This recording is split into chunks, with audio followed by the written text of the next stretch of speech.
Nama saya Ganjar Pranowo, anak dari keluarga sederhana yang lahir di sebuah desa di Talaman, lereng Gunung Lawu. Bapak saya seorang pensiunan polisi dan ibu saya seorang ibu rumah tangga. Assalamualaikum warahmatullahi wabarakatuh. Apa kabar sahabat-sahabat semuanya? Bertemu dalam tayangan Zamir TV, tayangan informatif dan edukatif. Semoga Anda terus semangat dalam setiap aktivitas kegiatannya dan terus dalam lindungan Tuhan Yang Maha Kuasa Allah Subhanahu wa Ta'ala. Hari ini banyak sekali berita-berita yang mengejutkan kita semuanya tentang perpolitikan di negeri kita, Indonesia. Para pendukung Ganjar Pranowo menunjukkan peningkatan elektabilitas yang cukup signifikan. Terlepas dari dinamika persaingan yang semakin kompetitif, kenaikan suara dukungan pemilih pada Ganjar justru berasal dari kalangan pemilih pemula. Dengan survei bersifat terbuka, Ganjar mampu meraih dukungan 24,9%. Keunggulan Ganjar semakin nyata jika dilakukan simulasi pertanyaan tertutup yang membatasi jumlah bakal capres. Inilah pilpres terumit yang pernah kita alami. Untuk 2024 ini strategi lawan politik betul-betul diubah. Pilpres 2014 dan 2019 itu mudah mengidentifikasi lawan politik, yaitu kelompok nasionalis dan kelompok yang memainkan agama sebagai kendaraan politik. Pada 2024 ini strategi lawan politik betul-betul diubah oleh mereka. Mereka memainkan strategi kuda Troya, yaitu memasukkan virus ke dalam sarang pertahanan lawan, kemudian membuat barisan pertahanan jadi kocar-kacir. Beberapa bulan lalu bahkan selisih antara Prabowo dan Ganjar ketika head to head berkisar 11%.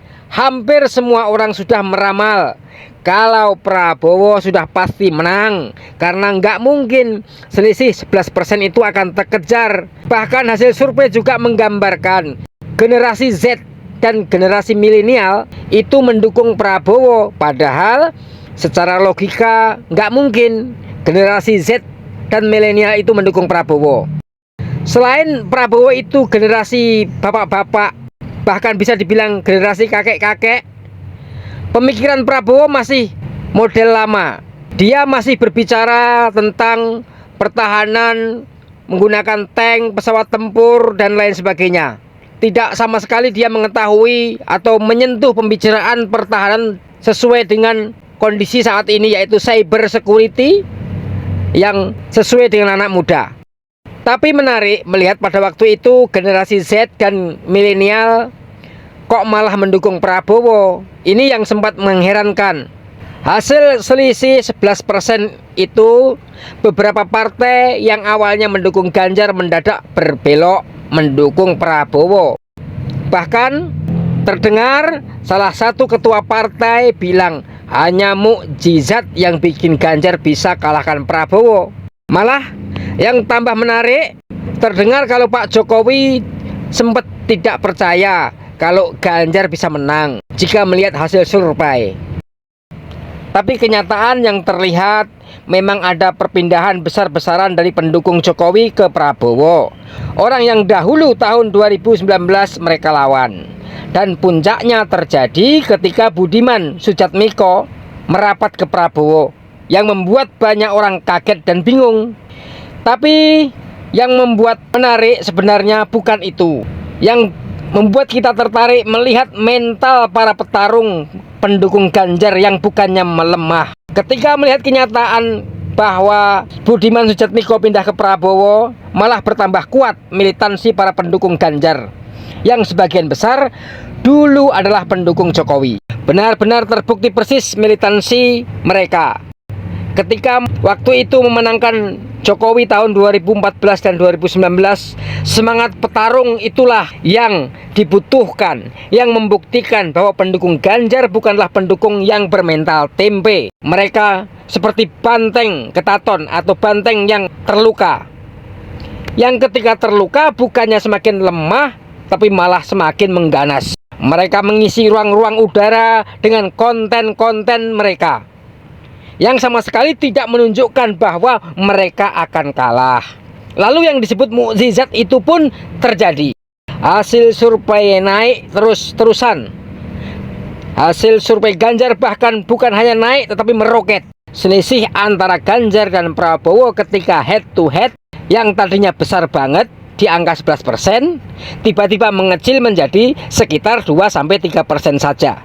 Prabowo yang biasanya hasil surveinya setiap bulan naik mendadak stagnan, nggak bergerak. Kalaupun naik tipis banget. Kalau Anies kita nggak usah hitung karena dia turun terus-menerus. Ganjar dengan semangat pendukungnya yang militan malah terus menanjak seperti seorang pembalap dengan gas yang mentok dan nggak berpikir apapun kecuali menang. Bahkan kalau disurvei dengan 3 paslon antara Ganjar, Prabowo, Anies Baswedan, survei Ganjar itu sudah paling tinggi. Bahkan yang tadinya meremehkan mendadak sekarang menjadi kagum luar biasa melihat kenyataan ini.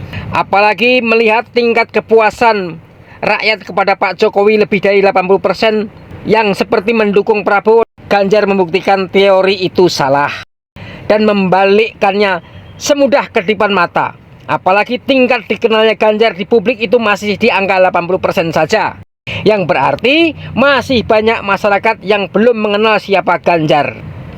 Para pengamat mengatakan kalau tingkat dikenalnya Ganjar di publik sama dengan Prabowo dan Anies yang sudah mentok di angka 95%, secara hitung-hitungan Ganjar akan menang. Jadi buat para militansi relawan pendukung Ganjar, kalian memang luar biasa. Salut. Ternyata kalian adalah pendukung yang militan, bukan pendukung yang kaleng-kaleng. Tetaplah semangat dan jangan berpuas diri sampai nanti di garis finish yang akan kita lewati. Teruslah bergerak, kenalkan ke masyarakat pemimpin yang akan meneruskan tongkat estafet Jokowi yang punya visi misi besar. Jokowi yang mengerti kebutuhan anak-anak kita nanti, yang akan membuka lapangan pekerjaan baru di era ekonomi baru nanti, yang berbasis teknologi. Kita nggak butuh pemimpin halu yang hanya sibuk merayu masyarakat dengan makan gratis, tunjangan ibu hamil gratis, BBM gratis. Anggap itu semua pepesan kosong. Karena biasanya sesuatu yang gratis-gratis itu hanya sebuah lipstik untuk mempercantik diri, dan ketika sampai pada kenyataannya tidak terwujud. Kita bukan bangsa gratisan, kita bangsa pemenang, bukan bangsa pecundang. Dan itu bisa kita dapatkan kalau kita punya pemimpin yang tahu bagaimana peta masa depan. Kalau kita membicarakan Prabowo, mungkin saat ini bisa dibilang Prabowo mulai terlihat capek karena terlihat seperti tak memiliki program. Sekalinya punya program, bikin banyak orang geleng-geleng kepala. Program yang sekarang gencar dikampanyekan, program makan gratis.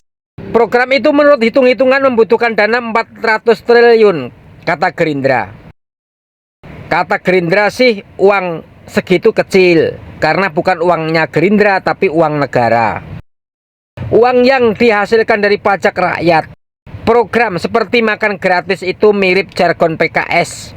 Intinya rakyat dianggap bodoh dan mudah diiming-imingi hadiah kecil. Prabowo mungkin membayangkan kalau Indonesia itu mirip Korea Utara. Rakyatnya susah makan, bahan pangan langka, bahkan kayu bakar saja sulit didapatkan. Dalam kondisi kelaparan seperti itu, rakyat akan mudah dirayu dengan janji manis. Apalagi serba gratis-gratis. Tapi program bombastis tanpa perencanaan matang seperti itu rawan dikorupsi. Program yang sudah berjalan saja sering disunat oleh oknum. Apalagi program jumbo dengan anggaran 400 triliun. Besar kemungkinan program ini malah dijadikan bancaan oleh para oknum yang sampai kepada rakyat hanya sebagian kecil saja. Itu mirip kasus bantuan sosial yang ditilep. Bantuannya sampai, tapi jumlah dan isinya berkurang. Melihat jargon makan gratis itu, Prabowo tampaknya memang tidak punya program yang sifatnya substantif. Dia dan timnya sibuk memoles. Soal pelaksanaan itu nomor 60. Yang penting bisa bikin slogan bombastis dulu. Namanya juga janji politik, nanti kalau tidak terlaksana juga tidak menanggung dosa. Mungkin itu yang dipikirkan oleh tim Prabowo. Soal pemenuhan gizi pada anak dan ibu hamil itu ya memang penting, tapi di era Jokowi sudah ada program penanganan stunting dengan pengawasan Jokowi saja. Program pemberantasan stunting disunat untuk rapat dan kajian. Jokowi pernah marah ketika mendengar anggaran 10 miliar yang sampai ke rakyat 2 miliar. Itu di bawah pengawasan Jokowi yang tegas. Bayangkan kalau yang menangani Prabowo bisa jadi pesta pora, entah berapa persen yang benar-benar sampai pada rakyat. Dugaan itu muncul mengingat kebiasaan Prabowo yang aneh. Pesawat tempur bekas saja dibeli mahal, padahal dulu Indonesia ditawari secara gratis saja tidak mau. Entah ada kong kali kong atau enggak antara Prabowo dengan pihak broker. Maka kebiasaan aneh itu kemungkinan juga bakal terjadi jika Prabowo memimpin semua kebijakan. Karena landasannya asal bos senang. Prabowo tidak punya kebiasaan belusukan. Fisiknya tidak cukup kuat untuk meniru gaya Jokowi. Program makan gratis itu juga kemungkinan bakal ruwet dan tidak tepat sasaran. Karena Prabowo terbukti gagal menjalankan program yang dijalankan oleh lintas kementerian. Food estate yang ditangani kementerian lain dianggap berhasil, tapi kebun singkong Prabowo gagal karena yang lain kerja sungguh-sungguh, sementara Prabowo malah sibuk memasukkan kroni-kroninya dalam proyek tersebut dengan dugaan agar dapat cuan seperti hasil investigasi Tempo. Gambaran kegagalan semacam itu sudah jelas menunjukkan bagaimana pola kepemimpinan Prabowo. Dia terbiasa memerintah bawahan, tidak terbiasa mendengarkan rakyat. Kemungkinan besar Prabowo sendiri tidak paham dengan program itu. Tim politiknya hanya menyediakan naskah pidato.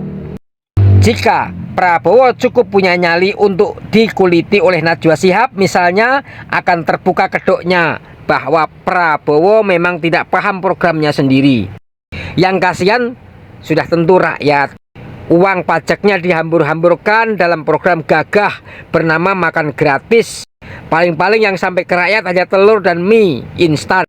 Sementara beras dan daging, susu dan vitamin cukup diwakili gambar saja. Baiklah, sampai di sini dulu ulasan Zamir TV. Kita bertemu dalam tayangan berikutnya. Terima kasih. Saya akhiri. Wassalamualaikum warahmatullahi wabarakatuh. Bangsa ini belum seutuhnya merdeka, saudara-saudara. Kita ingin berjuang agar setiap orang tua dan setiap bapak dan setiap ibu bisa melihat anak-anaknya tumbuh dengan sehat, dengan ceria, dengan gembira,